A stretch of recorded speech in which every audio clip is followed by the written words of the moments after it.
Good evening and welcome to the Village at Westmont Committee, the whole meeting for January 14th, 2010. I'd like to begin this evening by having our clerk take the roll call. Mayor Ron? Here. The clerk's here. Trustee Emery will be absent tonight. Trustee Fleming? Here. Trustee Forsley? Here. Trustee Klebanow? Here. Trustee Scott? Here. Trustee Seneca? Here. Manager Searle? Here. Attorney Zimonek? Here. Public Works Director May? Fire Chief Trout? Police Chief Mulhern? Public Works Supervisor, Water Department Ramsey? Economic Development Director and Assistant Manager Kimball? Village Planner Malik? Please join us in the Pledge of Allegiance. I pledge allegiance to the flag of the United States of America and to the republic for which it stands, one nation under God, indivisible, with liberty and justice for all.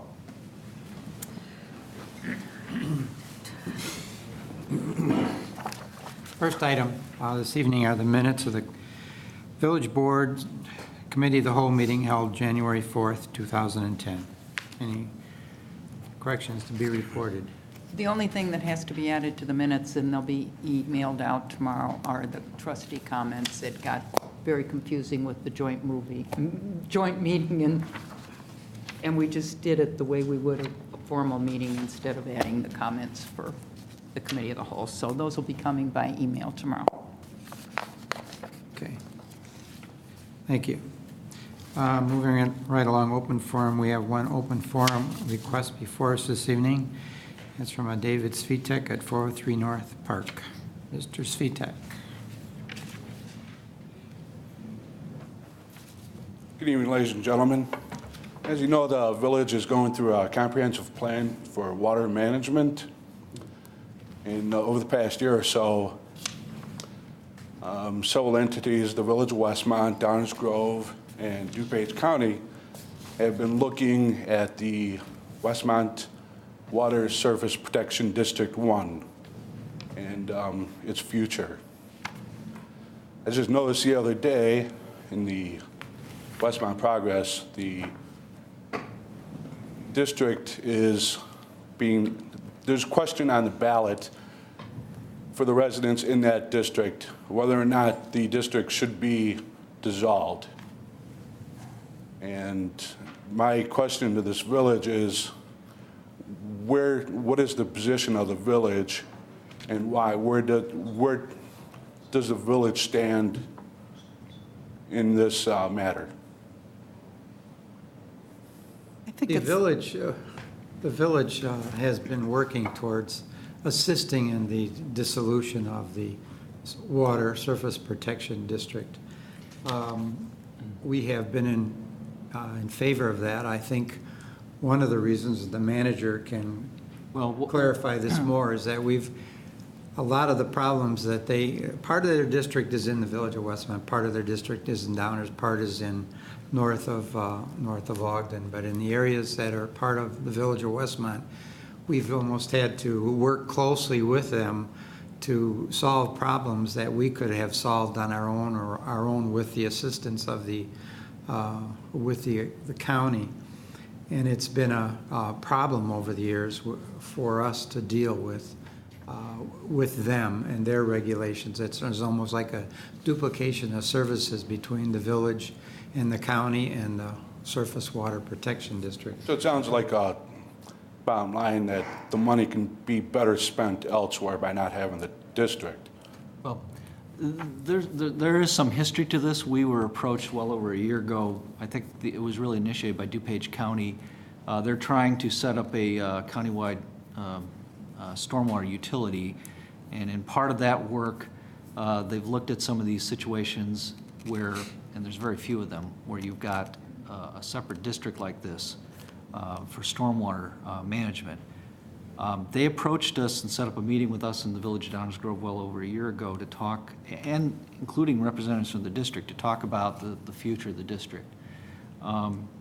We do feel, and so do the other jurisdictions, that there is overlap and duplication of effort, and there has been for some time. The district decided a while back that they would put this question on the ballot to ask as an advisory referendum whether or not the the district should be dissolved. DuPage County is putting together a pretty complete packet of information that is going to be going out to the voters, I think here shortly, that explains what the question is, what the ramifications are of dissolving the district. One of the things that we identified early on when we talked about our village-wide stormwater study last year was the need to make sure that that got programmed. The possibility of the dissolution of this district got programmed into that study. So we've had that coordination from the very beginning, and we understand that we may be taking on some responsibilities that presently, lie with the district. That all being said, we, the village, cannot take an official position one way or the other on the ballot question. That is something legally we cannot do. What we can do is provide information to the voters, and that's something that we're working with DuPage County to provide that information so they can make an accurate, they can make a judgment for themselves whether or not they think the district should remain. Did you say that it was a advisory referendum and not a? That's correct. So we're just giving our opinion as to whether or not it should be dissolved? Correct. As opposed to what's the other type of referendum? A binding referendum? Binding referendum, which if the majority of the people say yes, the district would be dissolved, but. Now, I'll ask Fred or Steve to step up and correct me if I'm wrong, but I know there was a meeting about 2 weeks ago. We were under the impression several months ago that the county actually had the ability to go into court and dissolve the district. That information changed about 2 weeks ago, but all along this has been an advisory referendum that the district said they wanted to put on the ballot and have the residents in the district give their opinion on. Is that accurate? Yeah, it was my and not to speak for the district itself, but for as long as we've been meeting with them and planning for its dissolution and being prepared, in the event that it happens, that the district is making sure that they're not entering into something that is totally against the wishes of who they represent on stormwater management. So if the referendum came back overwhelmingly, no, you shouldn't dissolve, then that would help them influence what they're doing. They don't want to. They don't want to turn their backs on anybody. Is pretty much what it is. Yes, Your Honor. In addition, one of the individuals with whom we had been dealing, who was in a position of authority with DuPage County, was incorrectly under the assumption for many years that the Westmont Surface Water Protection District had been created under a specific state statute that authorizes the creation of these types of special taxing districts in general. But their further legal research revealed that rather than being created under this general state statute, there was special legislation just crafted for the Westmont Surface Water Protection District when it was created, 40 or 50 years ago, Steve? I think a long time ago. A long time. Yeah, and so therefore the dissolution powers that the county thought they had under the state statute, the general state statute, did not apply because this was a specific act by the Illinois General Assembly. So it's their opinion at this point that the only thing that can actually legally dissolve the district, short of a voluntary dissolution, would be another act of the Illinois General Assembly. And who would be responsible for making that take place? What would the process be? I think, probably one or more legislators would have to sponsor a state bill and have it pass both houses of the Illinois General Assembly. Okay. Got a follow-up question on that.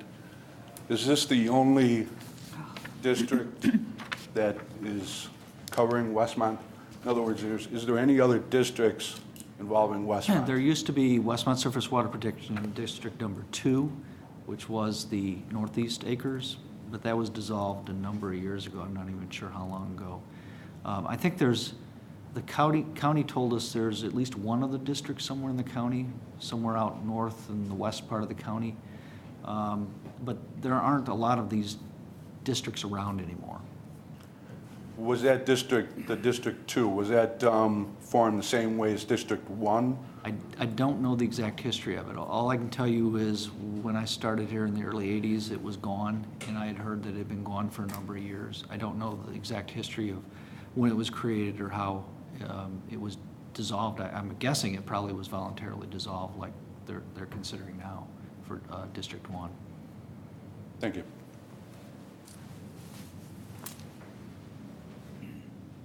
Any other comments from board members?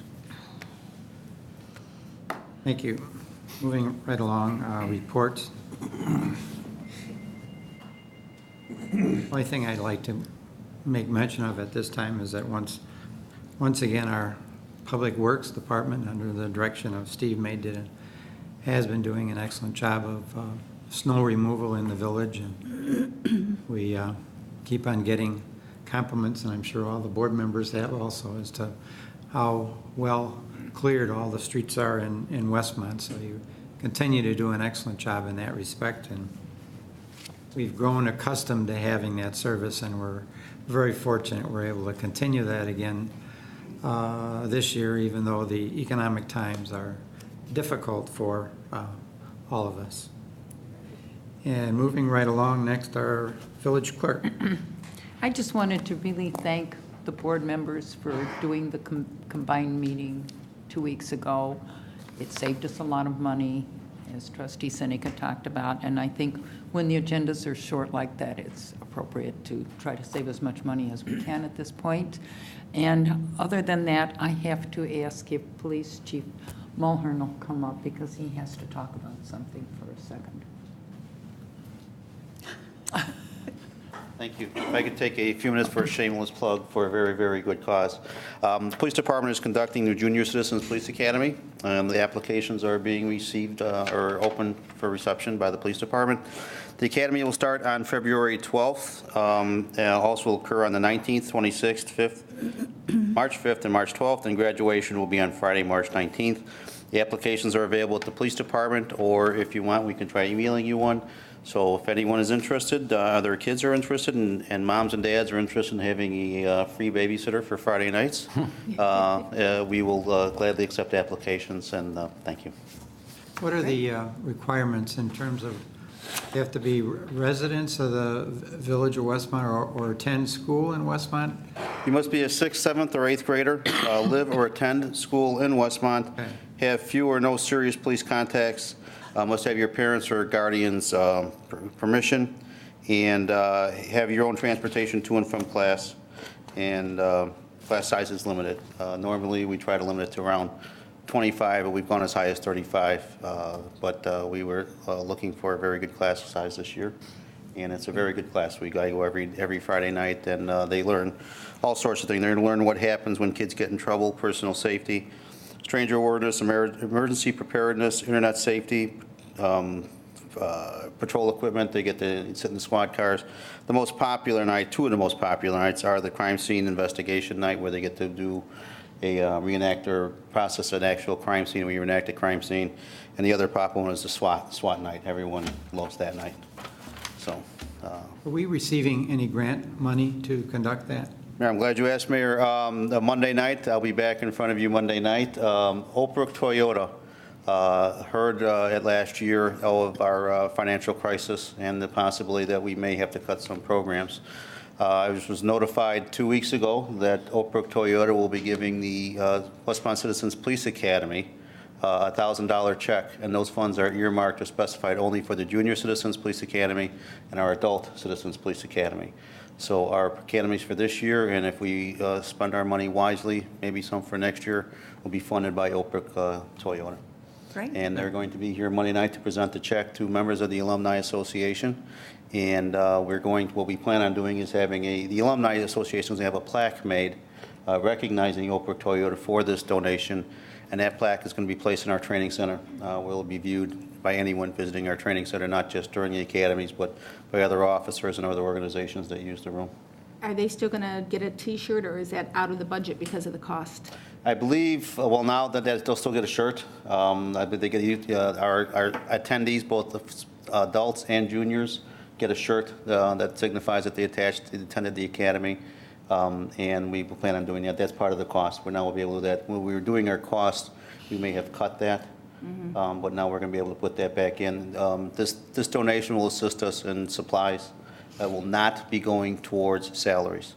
All the salaries will be done by the officers. That's, the village's responsibility. This only go towards supplies, such as books, the shirts, snacks, pop. We try to get sugarless snacks, but I was just wondering, and I don't know if it's too tacky on these types of shirts, but I was just wondering, possibly for next year to get another donation from another place, would it be too tacky to put that this event was sponsored by Oak Brook Toyota and give them a plug on their shirts? Oak Brook Toyota has asked for this donation that we prominently display their name. We're going to, again, this plaque, we're going to put their name on our applications for at least the adult one. It's going to be sponsored in part by the Oak Brook Toyota. And then also in their books and their manuals, there'll be something saying, prominently displaying their name. Because without them, I mean, we'd not be able to make this the event that we want to make it. So. Thank you. Thank you Mayor. for that clarification, Chief. Thank you, sir. Our village attorney, John Zemanek. Mayor, I've got one item tonight. On your desk is a request for board action that originated from the Public Works Department for approval of an amended CMAQ sidewalk agreement. By way of background, last year in 2009, the board approved 2 preliminary engineering services agreement with Burns and McDonnell for engineering work for the CMAQ sidewalk project. IDOT has come back to the village and required that there be a single agreement rather than these 2 separate agreements for the same amount of money as those 2 agreements combined. So it's purely an administrative matter. The cost is the same to the village. The original 2 agreements, I guess, would be null and void and replaced by this new single agreement. With your permission, I'd like to place this on the agenda. Okay. Thank you. Our village manager, Ron Searle. Thank you. Just 3 informational items. Monday, we're going to have the holiday decorating contest winners here for presentation of their awards. On Monday, January 25th, as the board knows, there's going to be a special meeting to hear a draft presentation of the community-wide stormwater study from the engineering firm Christopher Burke. That'll be Monday, the January 25th at 7:30 here at the Village Hall. I understand in talking to the Public Works Director today that we're going to be sending a mailing out to the contacts that we established when we had the hearing process. So in addition to the publicity that we get through our normal meeting announcement procedures, we're going to also try to let people know about it that way as well. The other thing I was going to mention is the mayor had created a community roundtable. Had the first meeting last fall, and we are having the second meeting. That's also going to be on January 25th at 4 o'clock at the library is going to be hosting it this year. Or, I mean, at this particular meeting. So that is all I have. Thank you. Trustees, start with Trustee Forsley. So 2 things tonight. On Monday, we have an administrative and finance meeting. That one's going to start at 6:30. And second, we've talked about and it's probably more convenient to get to the boys' high school basketball games on Friday night. Usually they play it. But I had the opportunity, and I coach girls basketball. I'll put a plug for our own team at the junior high, and coached them for about 6 years. But if you get a chance to watch a girls' varsity basketball team, they are amazing. I believe, and their record or something of 14 or 15-2.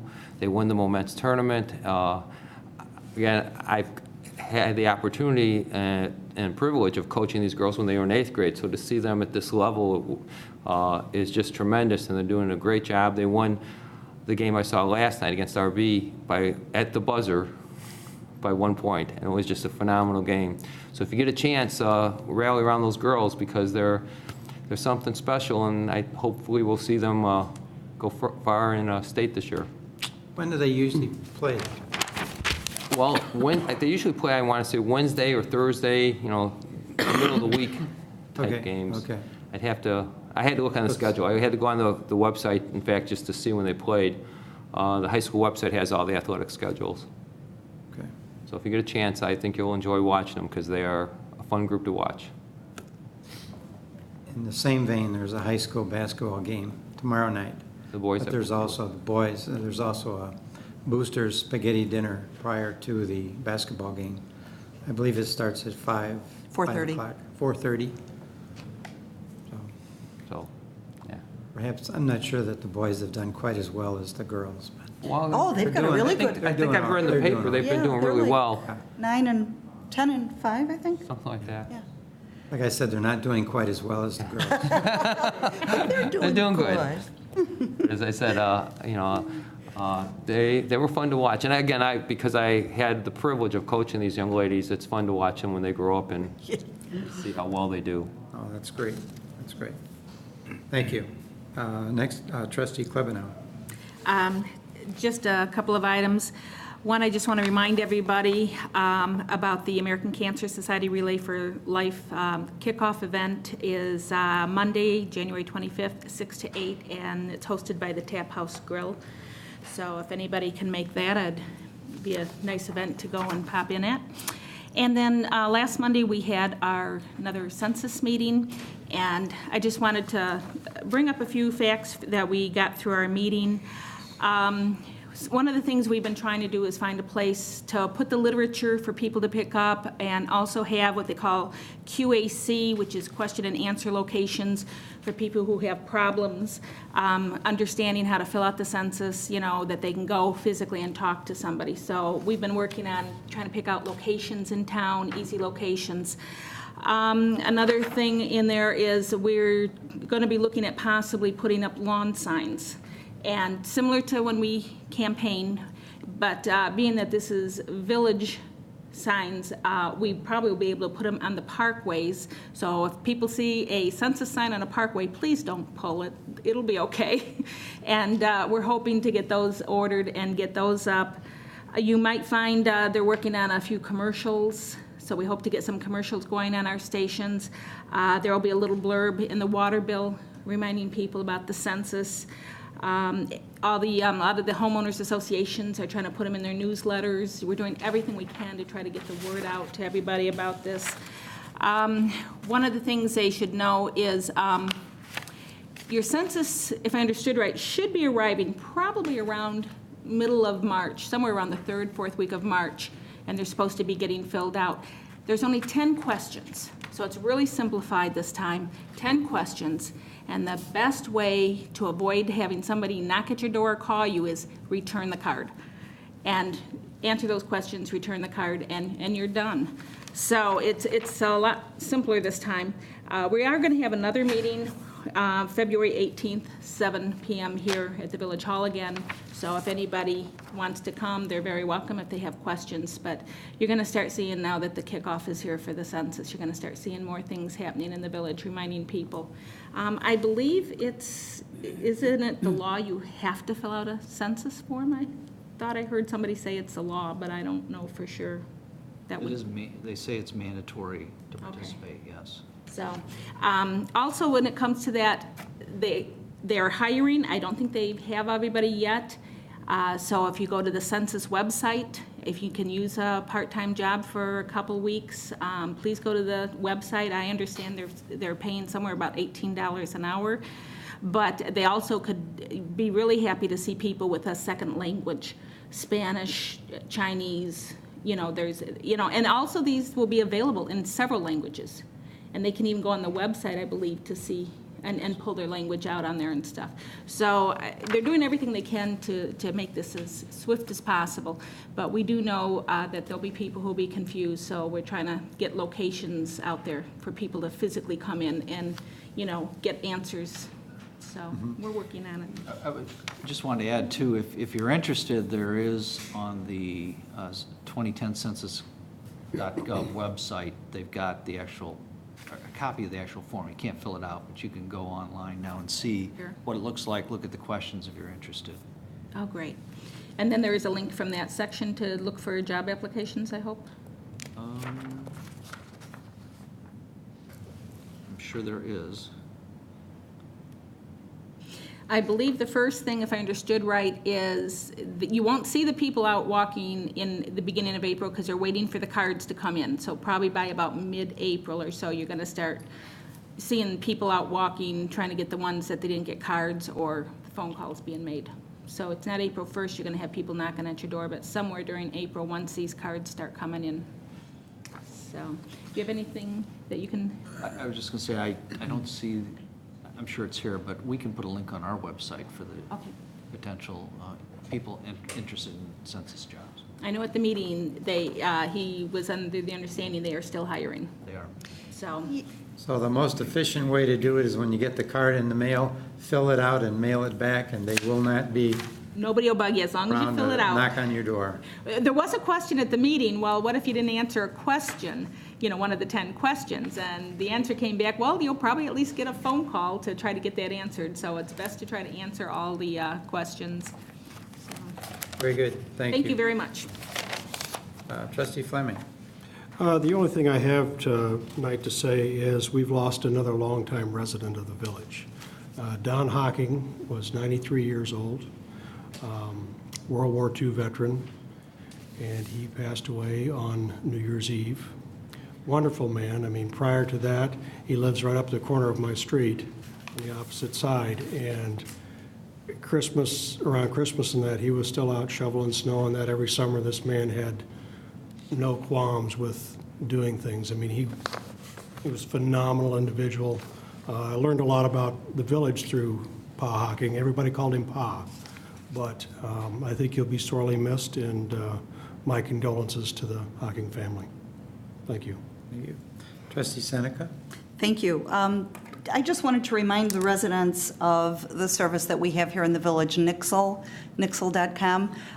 Just before the meeting started, I got a text saying there was an FBI alert for the Haitian relief funds. Things are coming through via emails and websites that are not up to snuff, that are fraud. So, all kinds of really good updates come from Nixle. There was an email yesterday, or maybe it was earlier today, I forget when I saw it, but it was about a street closing due to a water main break here in town. So there's really, really good information. I urge everyone to sign up for Nixle at Nixle.com. It's free. It's a great service. So think about doing that. I also wanted to ask, I noticed in our finance ordinance, we had expenditures of about $2,300 for Suburban Life publications, which I realize by law we're required to do. What I'm wondering is if we can maybe do a little homework and see if we could move those publications to a more affordable source. If there's maybe another newspaper that we could look at where we might be able to save some dollars on those publications, I'd like to see us look into that. And then the last thing I had, along the lines of the boosters that the mayor mentioned for the spaghetti dinner Friday night, on January 23rd, Saturday night, Downers Grove South girls basketball team will be having their second Shoot for a Cure. And it's kind of a local rivalry. They'll be playing Hinsdale South. The money that is raised at this event through 50/50s and raffles and donations, all kinds of things, T-shirt sales, will go to the KYOW WBCA Cancer Fund in partnership with the V Foundation for Cancer Research, which raises money for the fight against women's cancers. KYOW, the late KYOW, is the former North Carolina State University women's coach for basketball, and she was diagnosed with breast cancer in 1987 and lost her battle last year in 2009. So it's the hope of Downers Grove South to fill the gymnasium with pink, and we have a lot of kids that go to Downers South here in Westmont, so it'll be a great event on the 23rd of January at 7:30, girls varsity basketball. And that's all I have. Thank you. Thank you. Trustee Scott. Nothing this evening, sir. Thank you. New business, Appeals Board appointments for multifamily housing licensing ordinance. Board to consider the appointment of the following individuals to the Multifamily Licensing Appeals Board. 1, Jeff Mueller, a landlord. 2, a tenant. And 3, Lee Fleming, village trustee. Fred Kimball. Yes, thank you, Your Honor.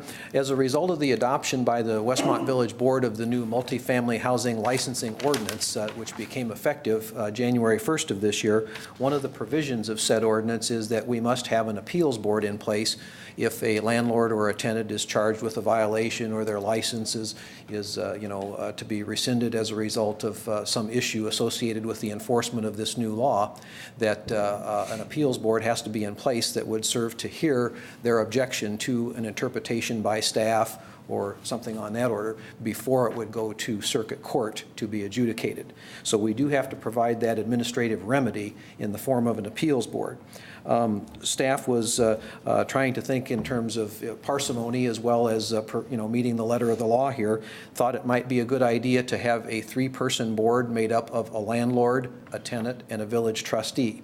Right now, we have a particular tenant that has been recommended who is considering whether or not she would be willing to serve in this capacity. We're pleased to have Mr. Jeff Mueller, a landlord, here this evening who is interested in serving in such capacity. And Trustee Fleming, I believe, has agreed to serve in that capacity as well. And without a specific appointment procedure, we kind of fell back on the general policy and practice of the village board that such appointments, we believe, should be made by the mayor with the advice and consent of the Westmont Village Board. So we present these 2 individuals for you tonight and hope to have an answer from a particular tenant who has been approached to serve in this capacity in the very near future. Fred, I'm sorry to interrupt. I think in the definition section of the appeal board, it says it's a board that is appointed by the mayor and confirmed by the board. So that is the right procedure, and it can be done by motion. Fred, I just have some questions about the actual role of the appeal board, the logistics of it. Okay.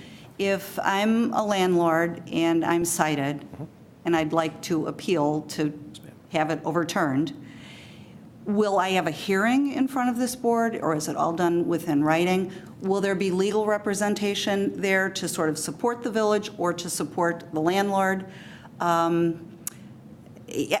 just don't really understand the logistics. Will this be sort of as needed, or will they meet on a regular basis?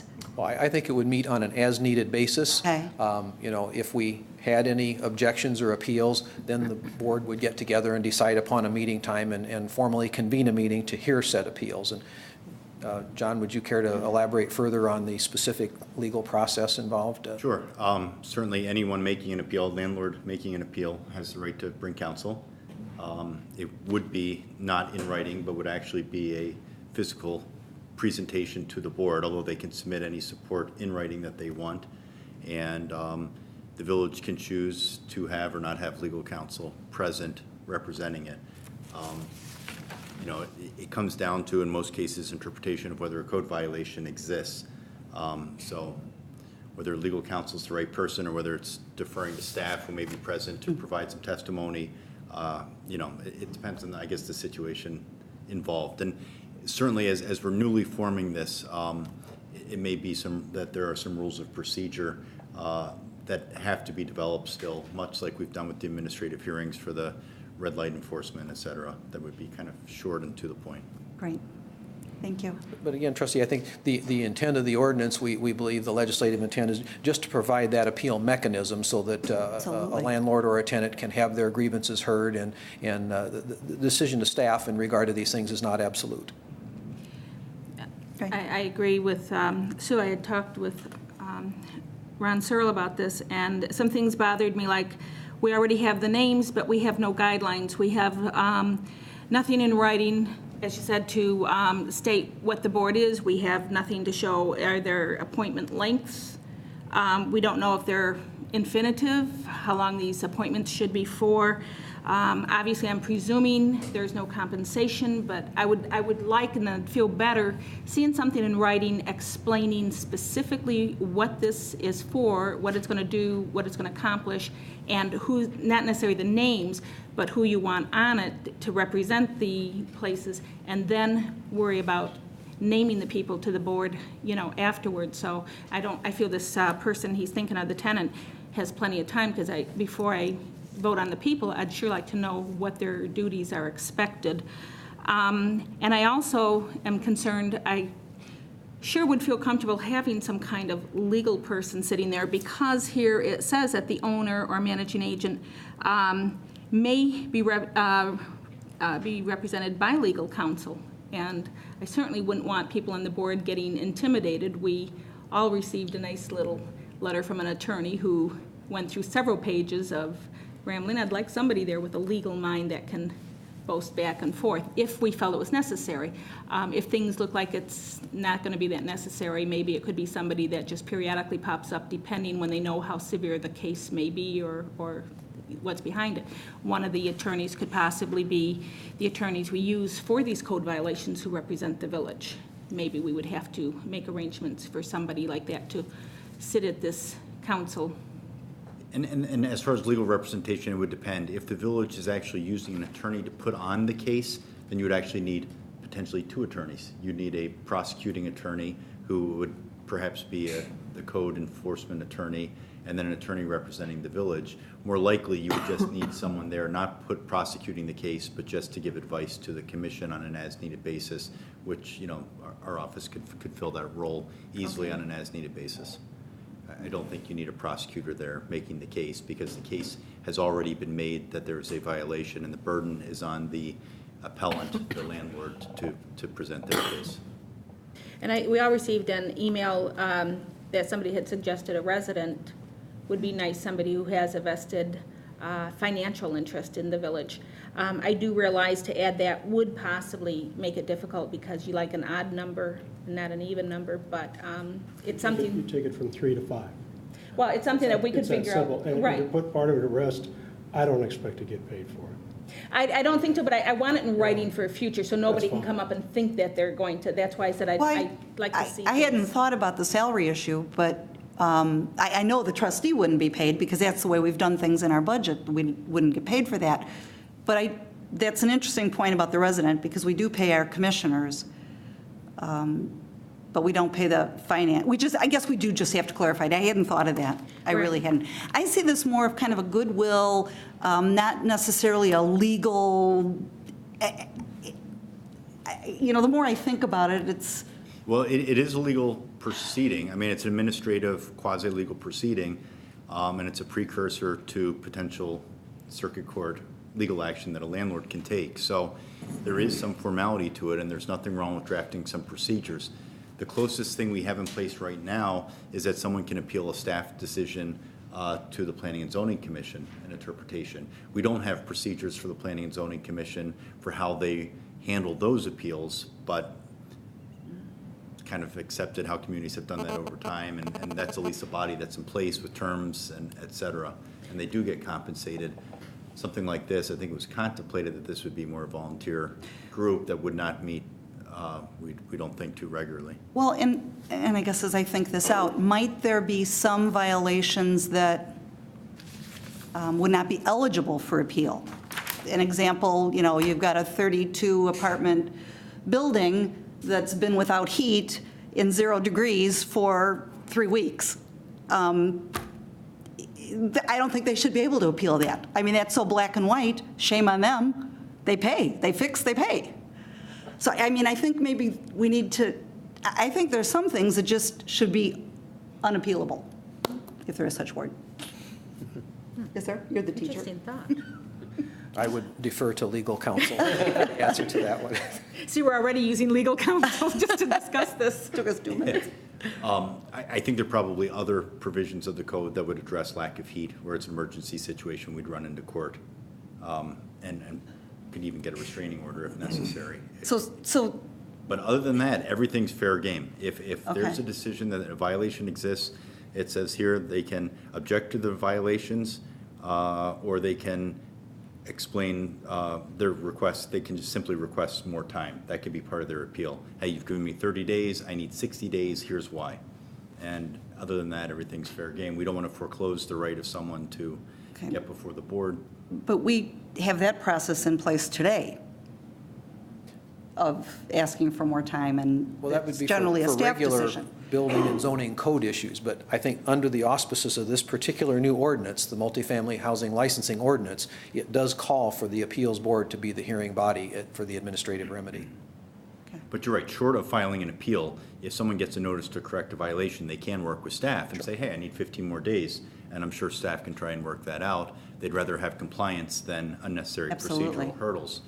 As far as the makeup of the commission, I think 3 is more workable simply because you're getting a group of people, disparate group of people, trying to get together and meet on non-regularly scheduled dates. And the larger it gets, the harder it gets to schedule. With wanting a resident on the board, you know, the tenant representative and the landlord representative would be residents of the village, or at least property owners.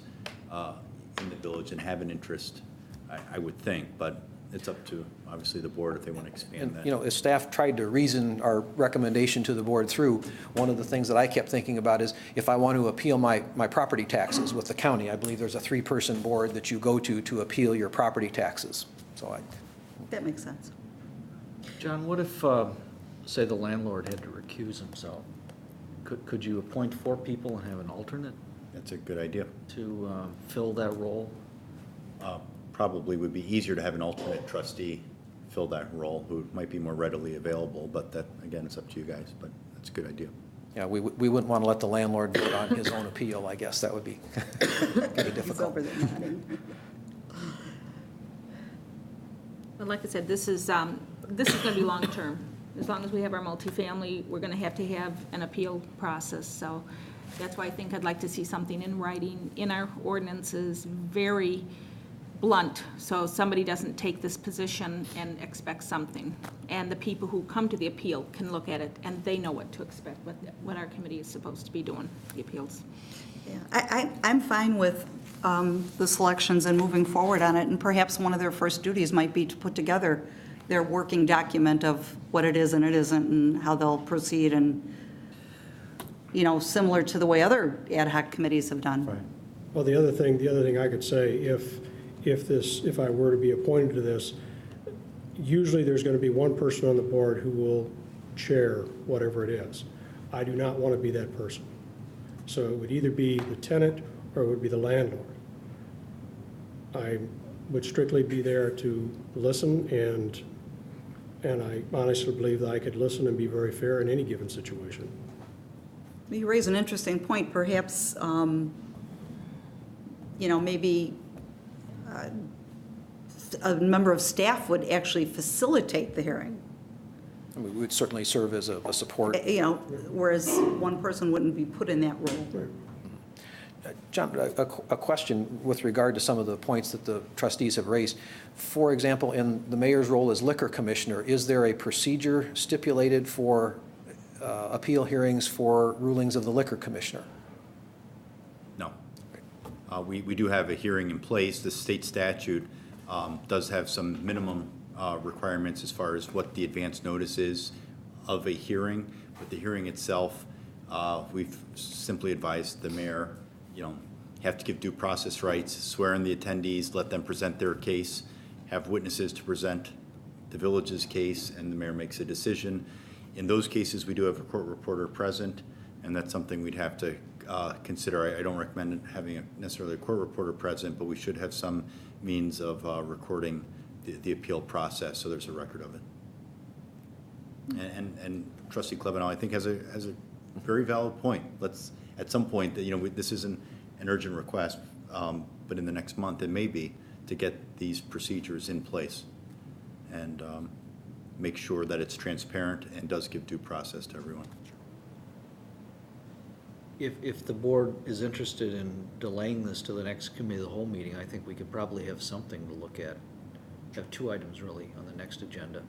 One for the appointment and one to look at kind of the structure and the process. Be happy to do that. And by then you might know whether the tenant, if you want to do all 3, but, I mean, it doesn't matter. I have no objections to the people named now. It's not the naming, it's just that I would like to see something definitely in writing, because future boards are going to have to deal with this, and I want it absolute in front of them, so it doesn't get changed and things get, you know, moved around when you have future boards sitting here.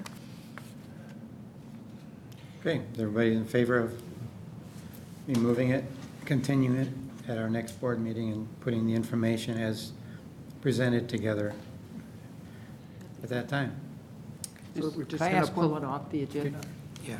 Just a quick question. Pull it off. And this is probably for John.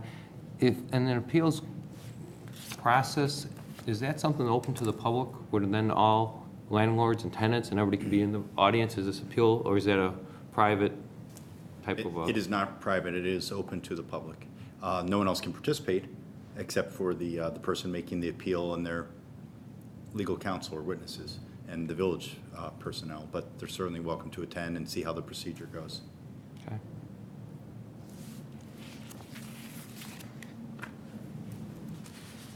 Anything further? Thank you. Next item, School District 201 Intergovernmental Agreement. Board to consider an ordinance approving an intergovernmental agreement with Community Unit School District 201 for facility use and video services. Don't think anybody from the district is able to be here tonight. I know they have special meetings scheduled.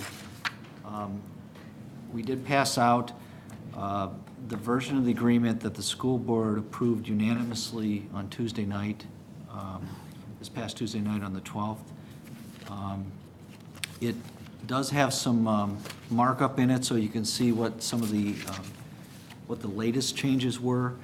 There was some clarification in there as to the 2 school board meetings per year that could be at another location determined by the district. Had a further conversation with the school superintendent this afternoon to clarify that, and we'll probably put a letter together just have in our files to make sure that that interpretation is clear and stays with the agreement. The term of the agreement has it expiring on July 1st, 2011. Thereafter, it would renew for successive one-year periods unless notice was given by either party.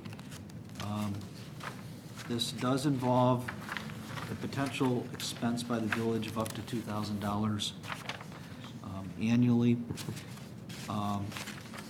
As you probably noticed from previous documentation that we distributed, the way we're going to fund this is through a new franchise fee that we've just begun to receive from AT&T.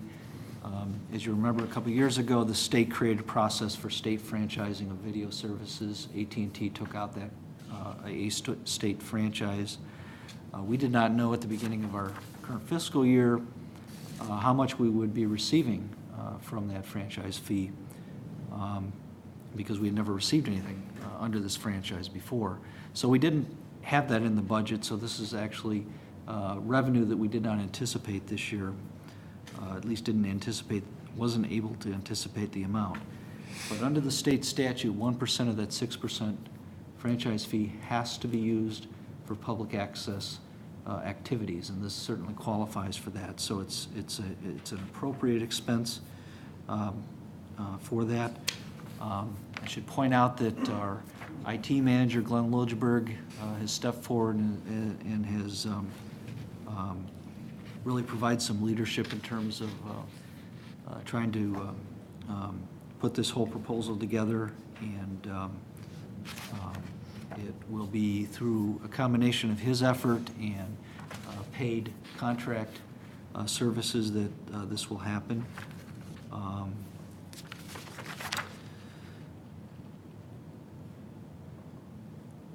One other point, and I'm not sure, John, where you anticipate we'll be looking at this, but there will be another agreement that we'll be entering into with Glenn Liljeberg to clarify what his role is in this.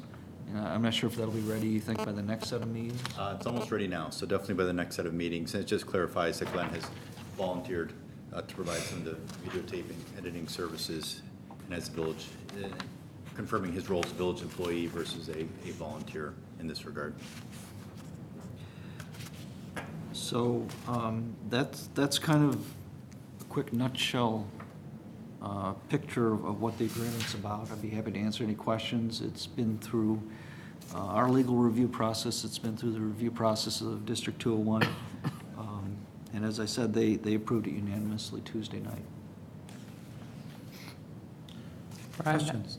Yeah, Ron, not directed towards this, but the 1% of the franchise money needs to go back to things like this. Correct. And we've got that, and that will be covered. Is there more money available that, and I don't want to open up a can of worms, but if there, if we have to use 1%, and this is, a 0.5%, we still got another 0.5% we can use, is that something that we should let, Park District know, or Westview, or Marker District, or, just say, or, I don't know, You know what I'm asking? Is I understand what you're asking. We have to use that money. We do have to use that money. For this. It can be used for equipment, it can be used for labor for these kinds of things. Okay. We're in the process now of negotiating with Comcast to renew their franchise, and we're hoping to kind of nail down some funding for some replacement of some of our equipment. That's a little bit up in the air at this point. I wouldn't want to make a commitment to any other organization yet. We're just starting to receive this franchise funding. I'd like to be able to get things squared away with Comcast so we know where that's at, and then we can take a look at that, and maybe we'll have funding available for, you know, future types of services like that. Any other questions? Thank you.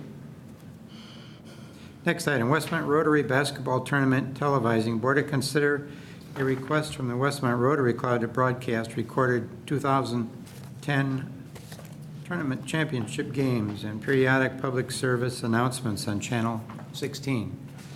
Glenn Liljeburg. Hi, Glenn Liljeburg. I'm the current vice president of the Westmont Rotary Club. And what we're requesting to do, we just completed our 33rd annual basketball tournament that we videotaped the 2 championship games. And what we'd like to do is request permission to air those on Channel 16 as part of a non-for-profit organization that's located in the village of Westmont. And then also be able to play ongoing public service announcements to help promote the events of the Westmont Rotary Club and Rotary itself in the community. We do donate a lot of stuff back to the community, from grants to the high school. There's 2 active clubs, both at the high school and the junior high, that are part of the Interact and Early Act Club for Rotary.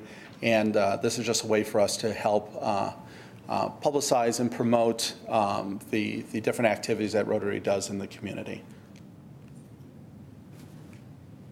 Questions, board members? How long would this be playing? The basketball tournament would probably be a month, Okay. like we. So there'll be a scheduled time and, Yeah, and then the PSAs, depending on when they come out, would be thrown in here or there before or after event or other programming that's on that channel. It's a good idea. I just have a, I just want to, well. Go ahead first. The only thing I have, being involved, I was there when the initial Rotary tournament started 33 years ago, and watching it, and the Rotarians have just done a fantastic job. At the time when it started, I was the liaison for the tournament, and it takes a tremendous amount of people to put that on. Volunteers, you guys are great, and I thought this year's tournament was excellent. And once again, just thank you to that, the Rotarians, because I know how difficult that is, and I'm all for this. the village has discussed loosely but never adopted a policy for allowing PSAs or similar messages on the cable access program. As the write-up says in here, it's, if at all, it's kind of on a case-by-case basis right now. If the village is inclined to allow this, and there's nothing that would suggest you shouldn't allow something like this, a policy, in my opinion, should be put in place, because other requests will follow, I believe, when community organizations see this. Other requests could follow from for-profit groups, and all of a sudden you're going down that slippery road of granting some, denying others based on the message itself. And I think you need to have some defined criteria, what is permissible and not permissible. And I'd be happy to work with staff to put something together if you would like that. So when you say public service announcement, you mean exactly that, a video or a film or someone talking or? About what Rotary is, Okay. with our website address at the end of the PSA. So it would be a person, a video? It'd be a video. Opposed to a slide that we see now from Correct. many of the organizations? Right now, up on my other hat as a village employee, but right now we have a policy in place to allow non-for-profits who service Westmont to place those type of slides up on the channel, on Channel 16. We do not have a policy in place for videos from the same entities. And the board has seen that before with requests from the St. Jude event and some of the other stuff that we've aired on the channel, the non-for-profit for the school district as well that aired a video. So it's something that we had talked about a while ago as far as defining that part of it, 'cause it's not a public access channel, but we do want a way to help promote different non-for-profits that are located directly in Westmont to help advertise their type of events, from maybe Lions, with the Red, White, and Blue Barbecue, and some other stuff may want to produce something that talks about that and air it. Instead of us coming in front of the board each time as each one of these representatives, it may be a good idea to have a policy in place for that. I think this would really be nice for the Rotary and certainly for other organizations as well. As long as we have a mechanism in place in your department, to look at the film, make sure it's, the quality is okay to go on, and, And that as long kind as of we have a thing. policy from you on what is allowed and what isn't allowed, that would help. Yeah. I like In it. this situation with Rotary, the money does go primarily to scholarships for high school students They do a lot of really good things. who are graduating from Westmont High School, Downers Grove, Hinsdale, any school that serves kids from the village of Westmont. Yeah. I know this particular event, and I don't know how it is now, but back in the day, they always, after the tournament, contributed money back to the junior high, and we got uniforms from that money, we got warm-ups for that money, we got just many things that they were able to help fund through this tournament back to the junior high. So I'm not sure if it's still that way. I know money goes back into the Helping Hands program that we have in the school district. I'm not Yeah, I'm not sure how, I'm not privy to the other but they one. do a lot Yeah. for the schools and for the community, yes. Yeah, I think it's a great idea. It'll be fun to watch the games. Okay, anything further? Thank you, you. Glenn. Next item, comprehensive plan request for proposals. Board to review a draft request for proposals for consulting services.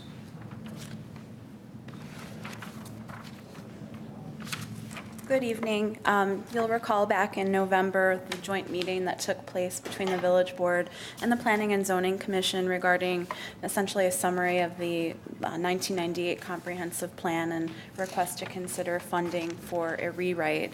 At that time, the board and commission recommended the preparation of a draft request for qualifications to be brought back to the Planning and Zoning Commission at their December meeting. Between those two meetings, staff did learn, let me backtrack a little bit. We planned on using the American Planning Association's two-step RFQ, request for qualifications, and RFP, request for proposals process, because it was required the last time we, at the ED department, did a request for consulting services. We've since learned that APA has abandoned that two-step process. It is no longer required. Staff therefore recommended that we go straight to a request for proposals in order to streamline things a little bit, save some time and money on the village's end as well as potential consultants. Their draft that is attached with your documents this evening was presented at the December 16th Planning and Zoning Commission meeting. There weren't any substantive comments or changes. I think that there were just a few minor tweaks that came out of it in terms of typo or two or some let's see, there was a comment at the staff level between now and the Planning and Zoning Commission to revise language regarding bidding. The term bidding was used in one place, and that's since been omitted. So we're here to answer any questions that the board may have in terms of the proposal that's before you this evening. You'll see that the language was changed to proposal from consultant. And also, I might just want to ask if legal counsel has any opinion as far as the award process language went. Word process? The last page of the draft had a notice, and we just want to make sure we're in compliance with the state regulations as far as awarding any contract. Read this, let me quickly read it again. Yeah, I did read that, and because this is not a mandated public improvement project, we're not required to submit this off to a formal bidding process. We can use whatever criteria we like, but you do have in the language in there, it's not necessarily the lowest bidder, it's the lowest responsible bidder. Yes, that's fine. That's all I have if the board has any questions. Question? Shannon, if I read it correctly, this is going to span over 2 budget periods? Right, the intent was because of the economic situation right now to try to start the process probably at the end of this calendar year if it's budgeted within the next budgeting cycle. So at the approval, April, I think Fern just came up, April 30th approval, around there. I think hopefully the end of April that the board might be considering the budget for the forthcoming fiscal year. So towards the end of the calendar year, perhaps this would be initiated and go into the next fiscal year and then be continued through 2 fiscal years. And that's, I believe that's what it's stated in here, so anybody that would make a proposal Correct. would understand that. Right. Okay. We want them to know what to expect going into the process. Okay. Good.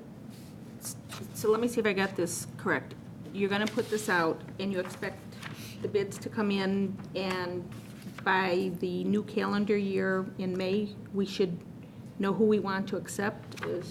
Well, what we're requesting, trustee, is that the funding for approximately half of the expense of the comprehensive plan rewrite be included in the budget for the forthcoming fiscal year. So that budget will be approved towards the end of April and take effect on May 1st of 2010. Somewhat later in calendar year 2010, then, we would promulgate the RFP. Is that the cycle that Shannon had in mind?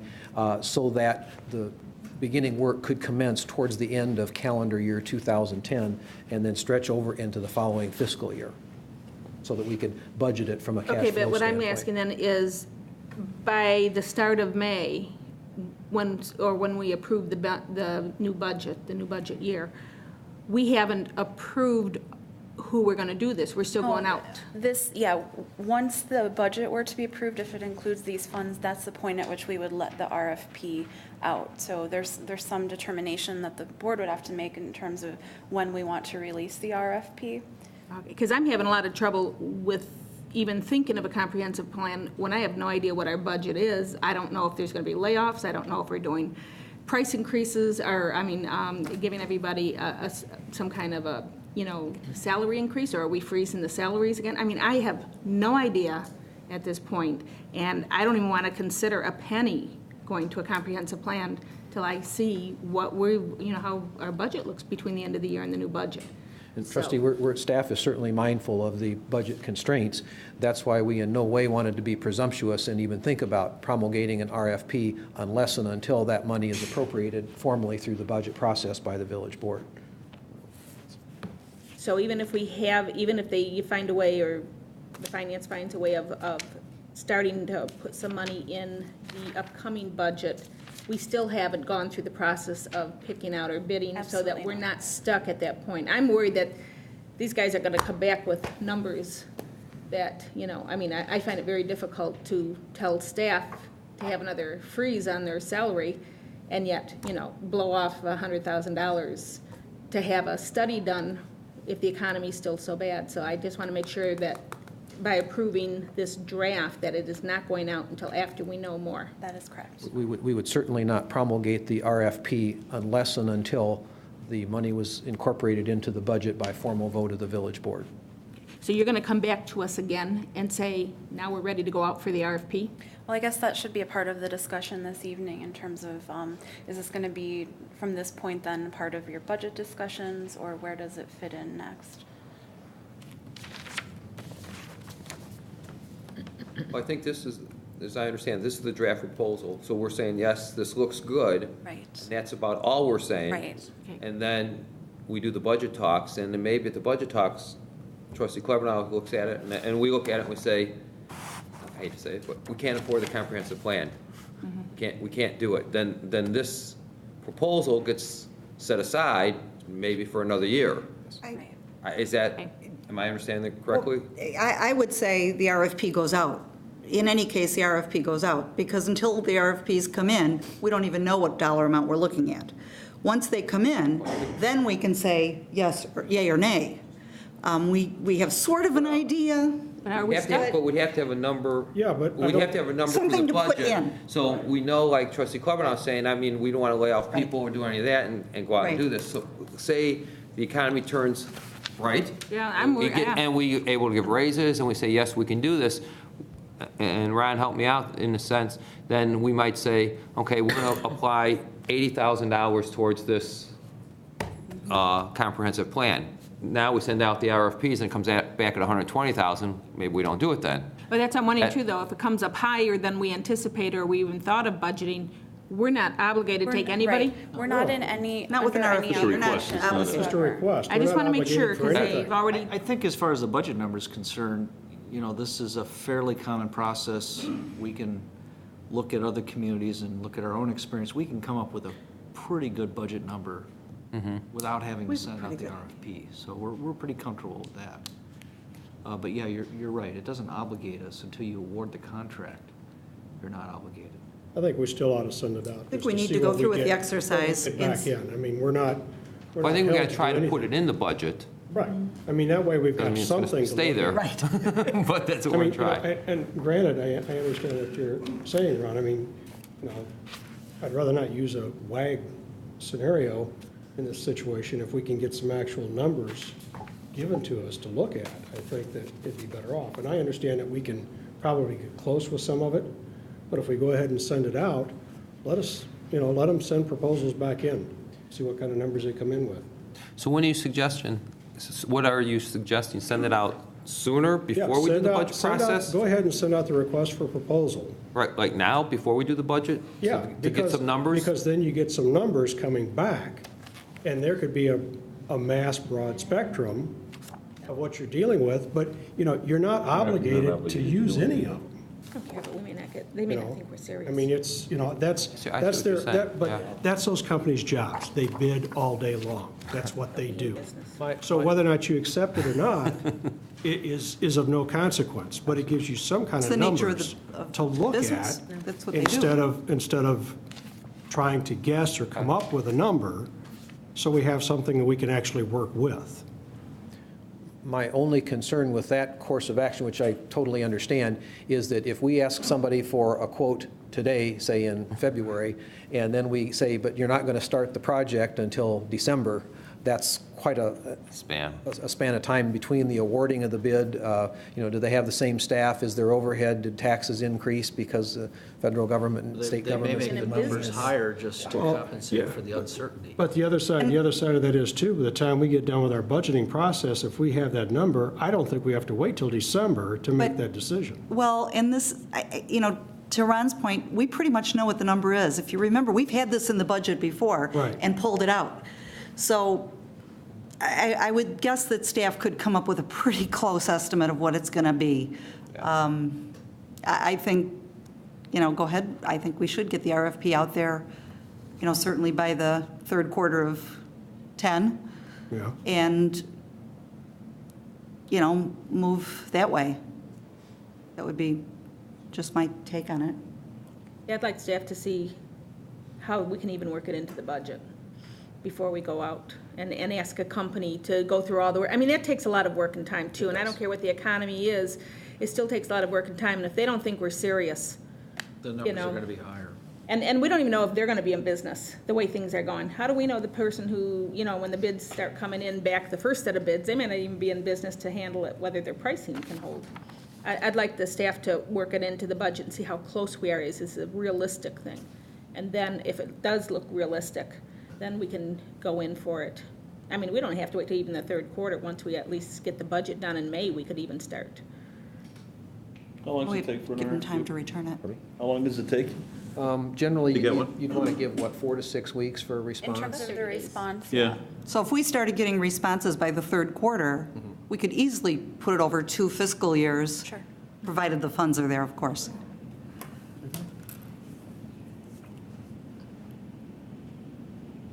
I think we all realize how important it is to go ahead with a comprehensive plan.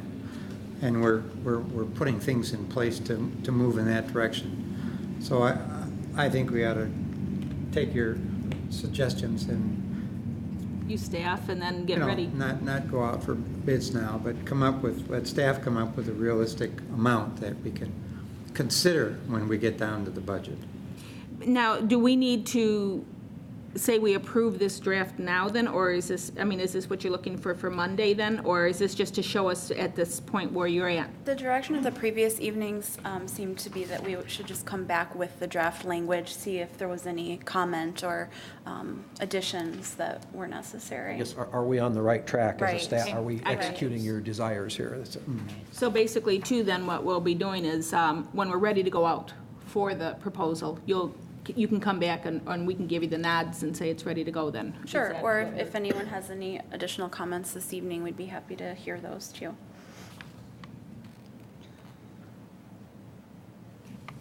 Good job.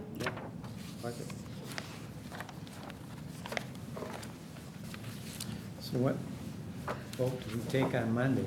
I recommend pulling off the agenda because no action is necessary at this time. I think they got the answer that they wanted, and when they, I guess the budget gets clarified and they're ready to actually issue it, they come back to the board. Very good. Thank you.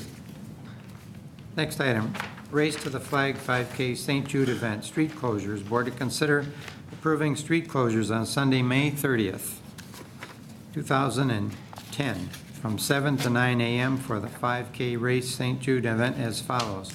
Blackhawk Drive to Oakwood Drive to Arlington Avenue to Franklin Street to Philadelphia Avenue to Oakwood Drive to Hamilton, Revere, Oakwood Drive, Williamsburg to Oakwood Drive to Chestnut, as explained in the map. Comments? Yes. Jim, Chief Mulhern, and the rest of the Health and Wellness Committee came up with the idea this year to have a Race to the Flag 5K race during the same weekend as the Red, White, and Blue barbecue event, also being Memorial Day weekend. In the past, give you a little background, in the past couple of years, we've had a 5K walk for the St. Jude event.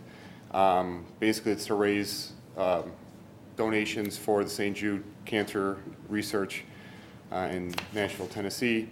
In the past, we've had a pretty good turnout, but this year we're trying to promote it a little bit more, try to get more people involved. And from what from talking to other people, at least last year, last couple of years, is that a race will bring out more people. So our goal is to get more donations and get more of a race. We're also, that same morning, the high school is having a cross-country race starting at 7:30, and we're trying to piggyback that where they'll go out first, and then this event will follow immediately. So the road will already be blocked off by some of the police officers, and the rest of the volunteers will already have some of these streets blocked off if the board is willing to consider approving this closure. And the event should be over by 9 o'clock, and the roads will be completely back open, should be by then. So it's a very good event. Last year, like I said, we had a pretty good turnout, but we're really hoping to get a lot more of a turnout by having an official race instead of just a walk. And in the past, we walked around Ty Warner Park, and we did it in June. Well, this year, we want to do it Memorial Day because it's we came up with actually Jim came up with the idea of Race to the Flag, where we're going to honor the veterans of Afghanistan and Iraq this year also with this race. And so we want to actually run down, as you can see, down Blackhawk Drive through Oakwood Drive and come back and finish actually at the memorial in Ty Warner Park. The reason we can't do the race like we have in the past is because the barbecue event will be blocking off Plaza, so that road ought to be closed and we can't get all the way around the park. So that's why we're requesting for you to consider us actually going through Oakwood subdivision instead. Is this all voluntary, done on a voluntary basis for everyone? Mm-hmm. Just the only thing, coming to you early with this request, Kathy Casey did a nice job contacting the Homeowners Association at Oakwood, gave them the heads up of what we're anticipating on doing. He was thankful for the early notification, had a couple concerns with our previous plotted route. Chief Mulhern adjusted that, and he seemed to be happy with that. So he's liking the early notification so he can get a letter out in the Homeowners Association letter, making everybody aware of the race And again, the time frame we have at this is an early morning start at 7 a.m. I would expect the streets to be open and ready to go by 8, if not 8:15. The race, 3 miles, fastest times are going to be like 17 minutes. And if we do it competitive like we plan with these official chips and making it more of an official race as opposed to a walk-run, there shouldn't be nobody over an hour finishing times with that 3.1 miles. Jim, am I making an accurate comment when I say there will never be a time that an Oakwood homeowner will not be able to get out of their driveway? No, they can always get out of their driveway. Okay, so they can get to church, they can get to, Yes. we're not, okay, because that was my concern. Kathy That they Casey can get advised out. us that the one problem, and I don't know if they can turn the map on, if you look at Oakwood Drive in Revere, where it goes into Revere and into Hamilton, which is right here, we revised the route so that all the route that the runners and walkers are always going in one direction. They'll always be in one lane of traffic. They'll always be to the right.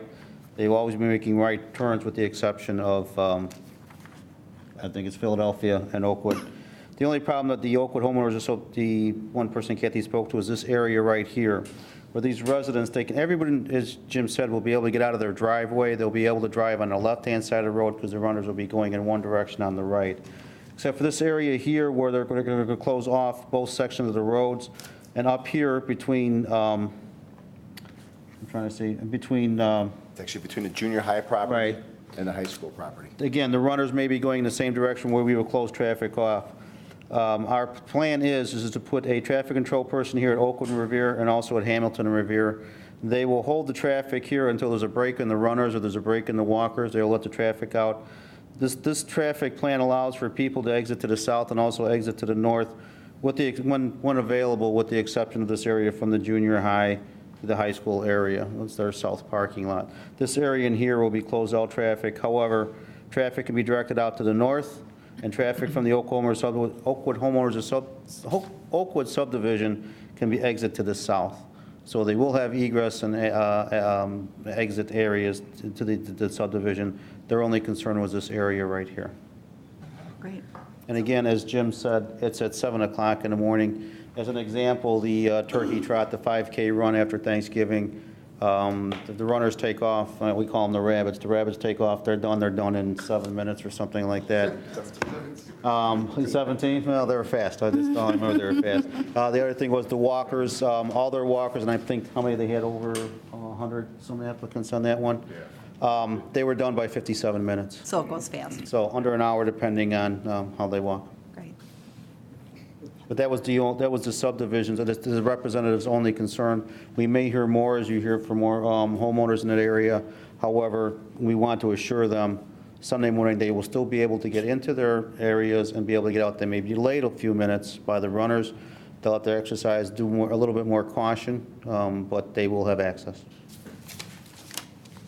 Great. Is everything going to be official with timing and all the equipment used for that? We're going to try. It depends Okay. on the donations we get from, A suggestion I might have is that Greg Pill, who is doing very well now, has access to all of that We've already had a meeting equipment. with Mr. And I might suggest you contact him Already for had a meeting, huh? assistance, and I'm Already sure did. you already have. he's been very helpful. Yeah, very good.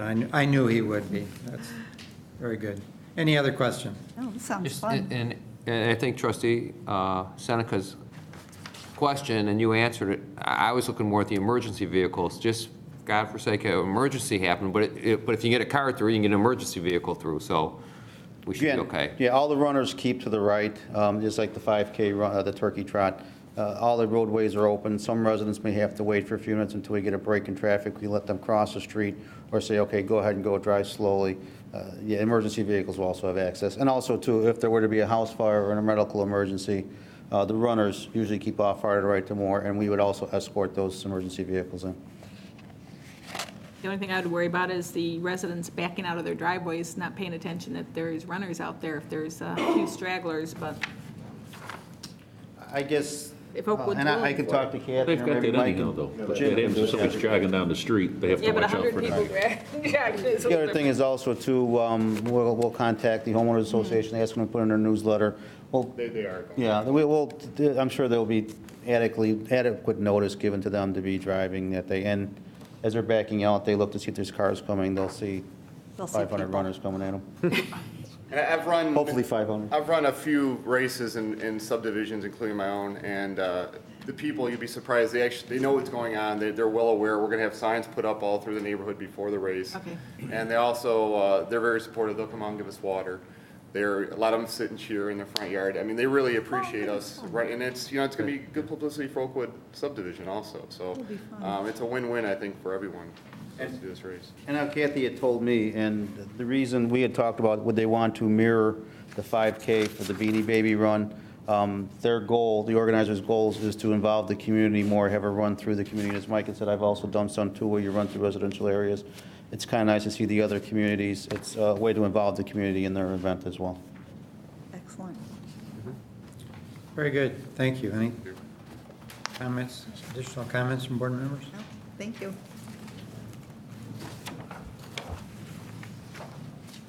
Next item, red, white barbecue event, street closures.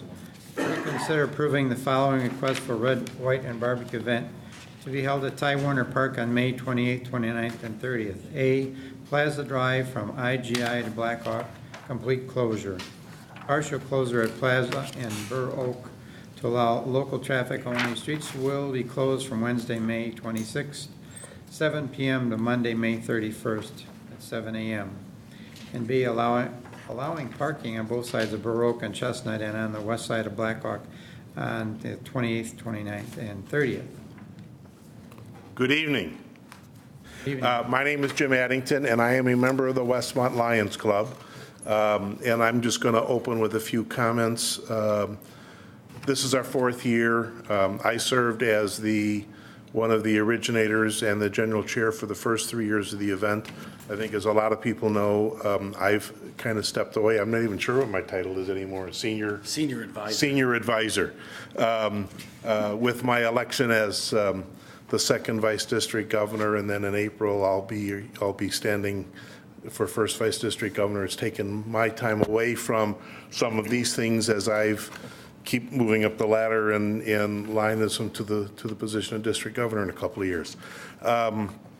But as I said, this is our fourth year, and we're extremely pleased and honored that the folks who do the St. Jude event have decided to move and work with us, and we're excited to have them with us. I went to the USA-Canada Forum in Memphis this last September, which is an international program with Lions, and had a chance to visit St. Jude's. And I'll tell you, it's an impressive facility. It's about $400 million a day to run that facility, and they do it all with donations. Or $400 million a year. It's over $1 million a day to run. While I was there, found out that when the hospital opened, the main cause of leukemia, there was a 95% death rate. Today, it's 91% survival rate. And that's one of the things that hospital has done. So for us to have the honor to be able to work with St. Jude's is just phenomenal, and we're looking forward to that. This event continues to grow. I think everyone knows from the first 3 years, we started out with 20-some teams, then we went to 30, then we went to 50. We're probably going to go up to around 60 this year, which is kind of, what we're going to hold as our maximum.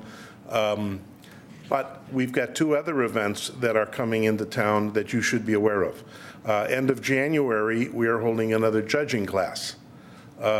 We already have that class filled. There are 60 people signed up for that class. Some of them are coming from as far away as Virginia to attend our judging class.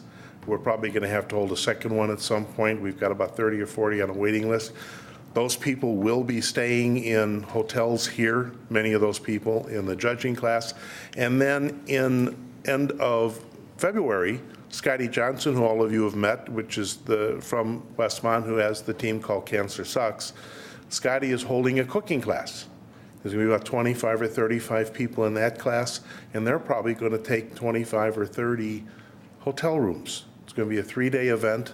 It's going to be at the Park District. But those are two events that are part now of what we're doing with the cooking competition.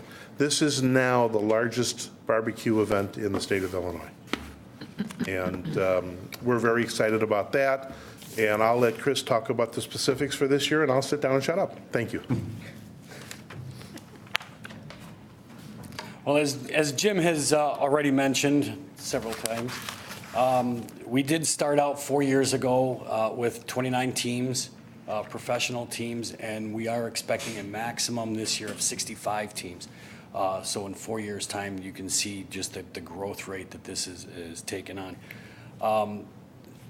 Way back when, we estimated in our first year how many people came out to the event.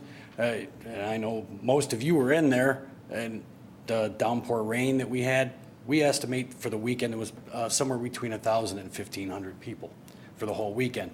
Last year, we estimated 5,000.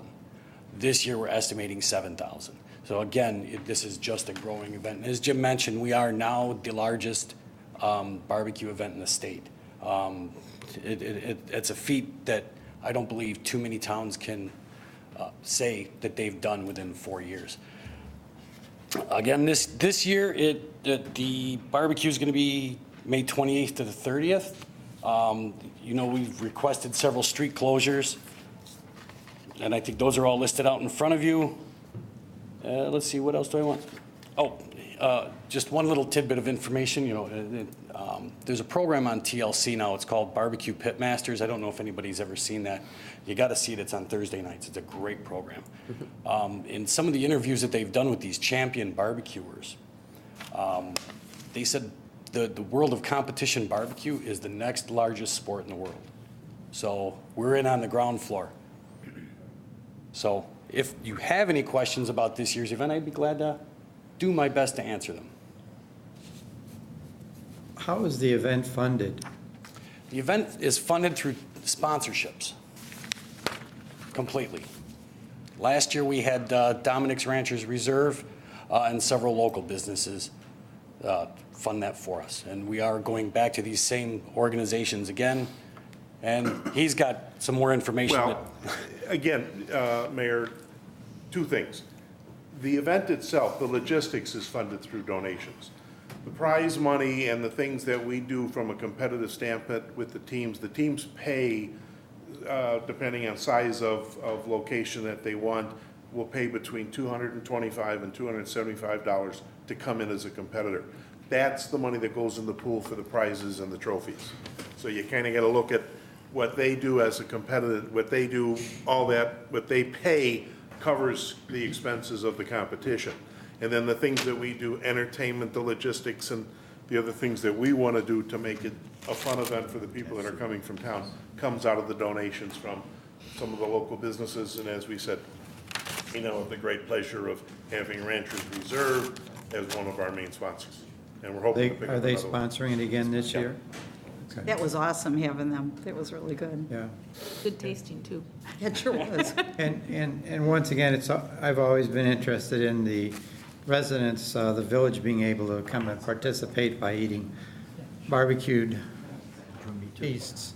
Will that be available more this year than it has been in the past? Why don't you handle that one? Okay, yes. Matter of fact, we already have this year four barbecue vendors that are coming.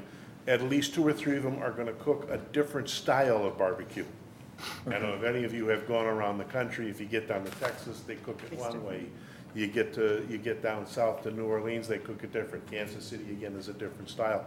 And we're hoping to have 2 or 3 styles. And we are going to ask each of the vendors, we're hoping to have 5, but each of the vendors, we're going to ask them also this year to take one of their items, and it'll be a different one from each vendor, and do a sampler. So in other words, rather than a half rack or a rack of ribs, maybe it'll be 2 ribs, for a couple of bucks, so they can taste.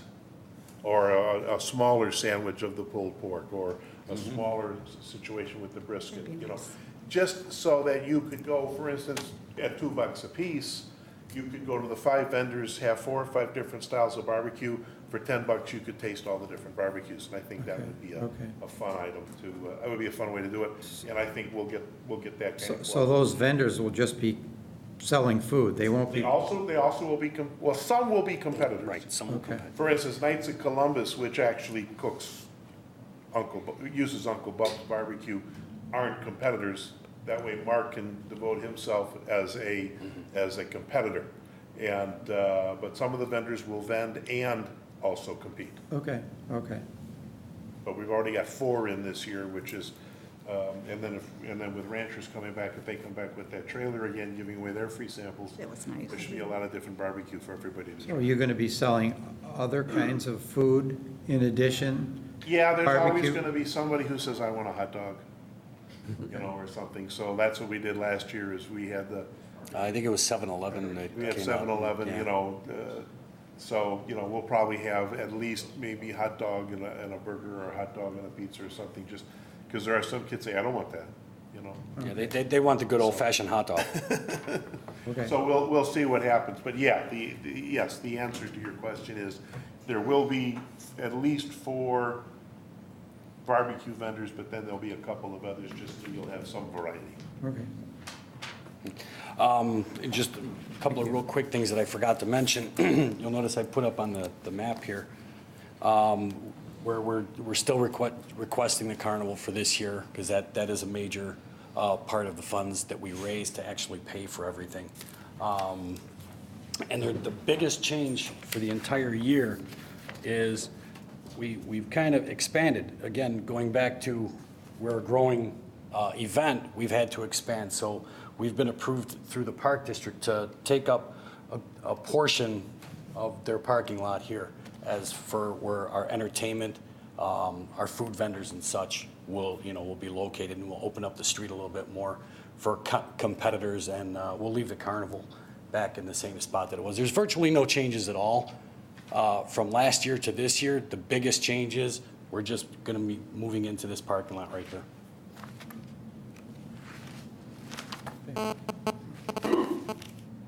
We have some comments from staff regarding these requests. Yes, Mayor, I had 2 comments, and one just for your information and as a reminder. I'm going to referencing the item B about the allowing the parking.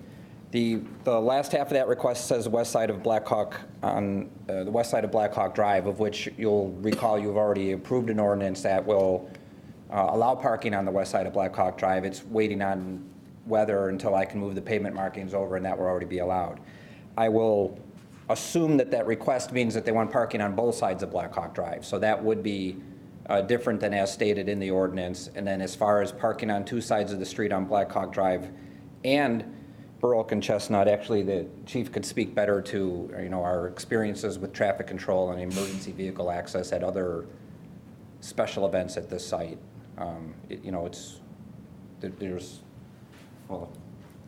What are our experiences with the 4th If you of July? remember this year, 4th of July, we do allow parking on both sides of the street. This last year, 2009, we changed the traffic flow pattern to make it a one-way pattern around the park. Our concern was if you allow parking on both sides of the street and you have 2-way traffic and an emergency vehicle needs to get through, it's going to be darn near impossible to do that. Those streets are wide enough to allow for traffic, and that's why we went to the one-way. The event organizers are not asking for one-way, nor would we recommend a one-way for this position, for this event. That is why with this, we would think, in talking to the organizers earlier, on Burr Oak, they really did not experience much traffic here, which is one of the ways they wanted 2-way or both sides of the street parking. However, up here on Chestnut, we feel that would be a problem hindering traffic control. It would be staff's recommendation that on that area, and as well as Blackhawk Drive, to be one parking on one side of the street. To offset that or to allow for more parking, as Director May just mentioned, we would relax the parking restrictions just most recently enacted on Plaza just east of Blackhawk Drive.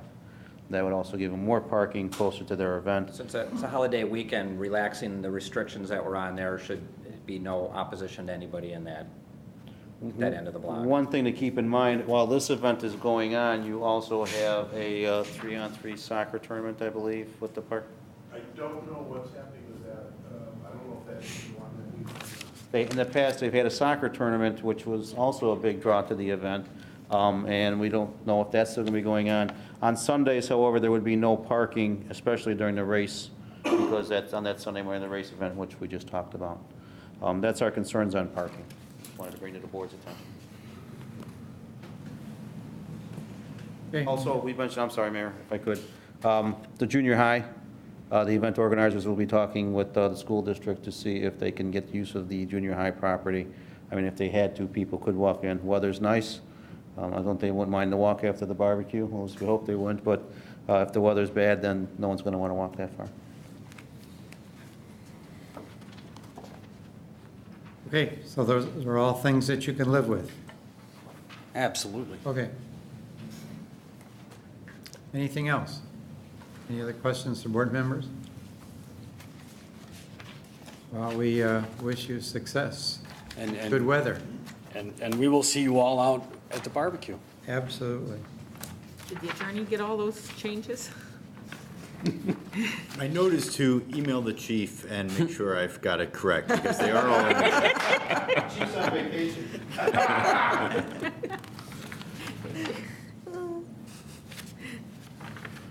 Back on track. Temporarily lift hiring freeze. Board to consider temporarily lifting the hiring freeze to fill police department sworn officer vacancies created by the resignation and a recent retirement announcement. Chief Mulhern. I'll go first. Go first. Yeah. Actually, the next two items in some fashion are kind of related. The background on the first one is that going into this fiscal year, we had budgeted to leave 4 officer positions vacant. And about the time that we adopted the budget, Chief Ramey chose to leave, so we're technically 5 positions down. Just recently, we received the retirement notification of a senior patrolman, so that's going to put us down another position. We're comfortable with the 4 positions. Many communities, if you look around in the suburban area, they're either laying off officers or they're doing the same thing. They're continuing to operate with vacant positions. We are concerned about the timing that it takes to bring a new officer and get them through the training and get them back out on the street. As you know, there is a hiring freeze in place, and each time we've had a need to hire for a particular vacant position, we've come to the board and asked for permission to do that. So we're asking to do that, and we're asking to do that to fill this the vacancy that's created by this retirement position, and the chief is also asking to fill the position that was created by Chief Ramey leaving. So that's one issue, and I don't know if the chief wants to make any comments. As Manager Searle, the importance is that we are currently, with this new retirement, we'll be down 6 officers from where we were back in 2002. We've had some retirements and some minor replacements, but we still have never gotten back to our full authorized strength of 44 officers. Well, with this retirement, we'll be down to 38. Our shifts are running at the minimum amount level that they can for majority of the times. The concern would be is if we had an extended illness, or if we had an injury, or we had someone leave the department, we would go down even further, and that would severely hamper our operations. What we would like to do is and I'm not asking to get back to 44, because we understand that our economic crisis is still in place. However, I'm asking to go back to where we were 1 year ago from this time, to be back up to 40. Well, essentially to bring us to what we had budgeted for this year. Correct. As the managers were also mentioned too, it's if our Fire and Police Commission today were given permission to begin or to restart their hiring process, it would take approximately 2 months for them to be able to get us a list of candidates, another 2 months for us to be able to finish our background investigations before we could come back to the commission with a viable candidate, which would put us around May. If that candidate has no prior police experience, that candidate has to go to a 12-week basic police academy class and then come back and complete a 14-week field training officer program, which basically would not put that officer on the street to fill a vacant shift position or be able to go on patrol by themselves until November. And that's why we were asking that if we can get at the hiring process and begin the process now of looking for candidates. The issue of the 2 community service officers. A community service officer is not a volunteer, it's a civilian position. This position, they would be able to go out and handle animal calls. They would be able to go handle parking enforcement, which was something that we've discussed in the past with the downtown parking permits. The businesses have asked for enforcement, and this will assist us in those areas. Vehicle lockouts, they'll be able to free up services they can perform, will free up officers to be able to handle more additional calls, in-progress calls or other calls, and these would be the minor calls that they would be able to handle. They would also be doing administrative duties such as errands, transferring evidence back and forth to the county, and other administrative duties inside the station as needed. And the real goal with this is, these are temporary positions, and we would be using these because we think we can fill these positions quicker than we can fill the vacant police officer's position. Get somebody out on the street to do some of these activities that are not required, to be a sworn officer. It would only be used during that period of time that it takes us to get a trained officer out on the street, and then those individuals would be let go. What we're asking in this request is actually to get kind of a blanket approval that if we happen to have any more retirements during this fiscal year, that you would give us permission to go ahead and hire two. For each officer that we might lose, we'd be able to hire two temporary part-time community service officers until we could, fill that with a sworn police officer. That's the concept that we're proposing. And it's our goal also for the community service officer in the downturn economy. Other departments, other villages are laying off not only police officers, but they're laying off civilian personnel such as community service officers to cut down again on that training time. Our goal would be as if we could get someone who's been either laid off or from another community who would accept this position. Then they would only have to learn the geography and our procedures, and again cut down on their training time and be able to be a benefit to us and our residents.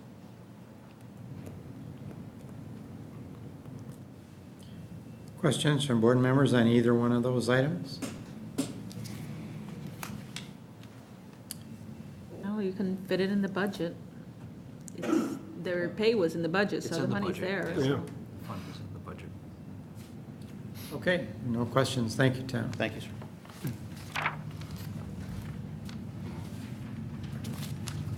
Hertz paramedic contract extensions. Board to consider ordinances approving the following: an agreement for the extension of the fiscal year 2009-10, confirming the cost of services, and B, an agreement for extension adding 2 additional option years to the contract. Mayor and Board, as we discussed in an earlier meeting concerning the Hertz paramedic contract, we have Tom Vanna, President of Hertz, with us tonight to answer any questions on that. It's already been reviewed through the manager's office and also through our village attorney. And Mr. Vanna is here to answer any questions on that.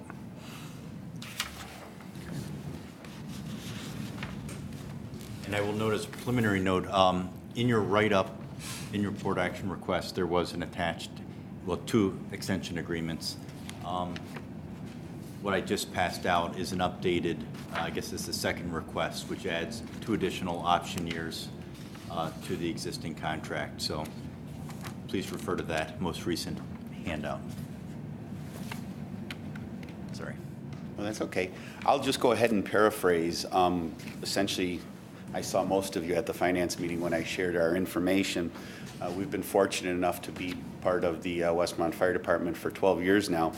And in doing so, we have always given the municipality an option for renewal or extension at an amount not to exceed a certain percentage. And that prior to each renewal, we come to you with the actual cost increases. I'm happy to say that I believe that of the 4% we're allowed, I don't think we've ever exceeded 3.8% in all the years that we've been doing this, and some have been even smaller.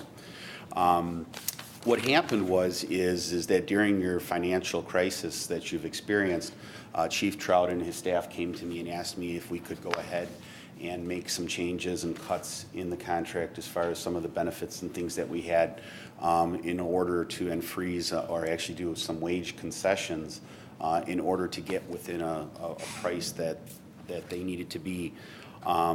We were able to do that, which would have resulted in a 1% pay reduction and some changes to personal time and things of that nature, as well as an adjustment to our overhead and profit to reduce that to be part of the team, if you will. My director of operations received an email from Chief Weiss asking, instead of if we were to give a 1% reduction, only give a 1% increase, what would that resulting amount be? And that was where we came up with the $853,758 annually, or the amount that you've been paying since May. I met with Lisa, your finance director, showed her the breakdowns of the 840, 826, which was the resultant if we were to decrease the contract cost, decrease the salaries by 1%. And so she understood that I guess you could say the discrepancy of the $12,000 or $13,000 was the miscommunication in this email. So what I told or suggested to Lisa is that I didn't want to go back to our staff and take away 2% of their salary after we're 6 months into this, that I would go ahead and just leave all of the wage and benefit as is, and then in turn, correct the amount to the 840. So I would take that concession or take that $13,000 difference out of our markup.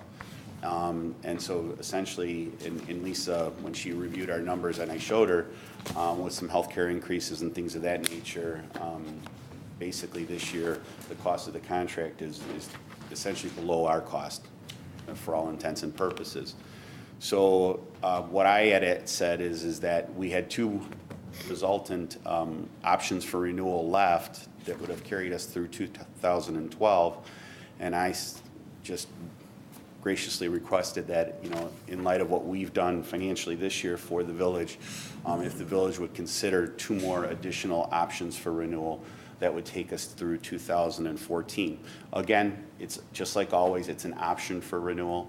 So what you have in front of you, you actually have two things. You have the acceptance of the renewal, which is from 2009 to 2010, which would have cleared up any confusion we should have had put in place before.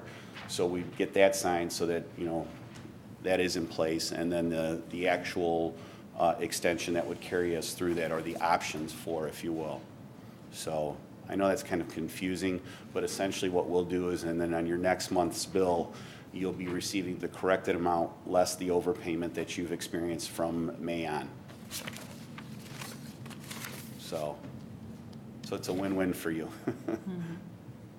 Why this is important to us is because from an aspect of quality, and Frank and Chief Trout can attest to this, that if the employees realize or know that there's a long-term commitment between our agencies, we experience far less turnover and we acquire the best personnel and that retention. So for you, it's a budgetary assurance that for the next 4 years you can't increase over the set percentage.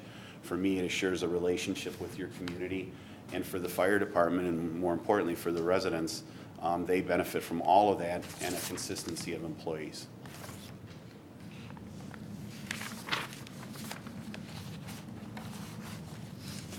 Questions from board members? I want to thank you, because not all companies would have done what you did. Well, and you know what, you've committed to me. You gave me a chance many years ago.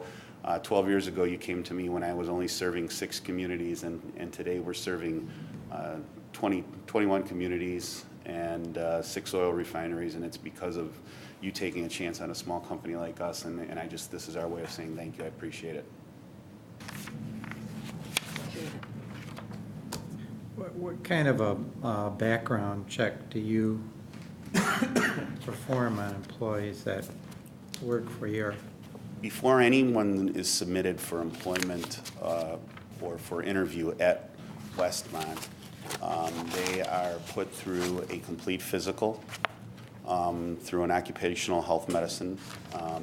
They are put through a drug and alcohol screening. We actually do hair now with professional samples, so some of the things that in the past have gotten by, addictions to Vicodin, things of that nature, are uncovered in these. They're also given it's not a physical agility test the way that a fire department gives it. This was a fit for duty examination that we give to reduce our workman's compensation claims.